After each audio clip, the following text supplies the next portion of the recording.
వృషభ రాశి వారికి ఈ వారం మిశ్రమంగా ఉంటుంది. ఉద్యోగంలో ఇబ్బందులు తలెత్తే అవకాశాలు ఉన్నాయి. ఎన్ని ఇబ్బందులున్నా వాటిని జయించగలుగుతారు. దేవాలయ సందర్శనం చేస్తారు. వ్యక్తిగత విషయాలలో ఇతరుల జోక్యం పనికిరాదు. ఆదాయ వ్యయాలు సరిసమానంగా ఉంటాయి. సంతాన విద్యా విషయాలపై దృష్టి పెట్టాలి. కొద్దిపాటి శ్రమ అయినా పనులు పూర్తవుతాయి. నూతన బాధ్యతలు సంతోషం కలిగిస్తాయి.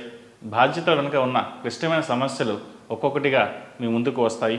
నిర్వహించలేక పారిపోతారని ఇతరులు అంచనాలు తలకిందులు చేస్తారు. కష్టాన్ని సులువుగా చేయగల సామర్థ్యం ఉంటుంది. వ్యాపారస్తులకు అనుకూల కాలం చెప్పవచ్చు.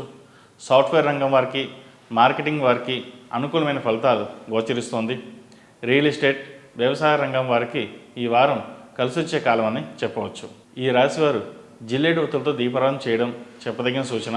ఈ రాశిలో నిర్మించిన వారికి కలిసొచ్చే సంఖ్య నంబర్ 3, కలిసొచ్చే దిక్కు తూర్పు, కలిసొచ్చే రంగు మెరూన్.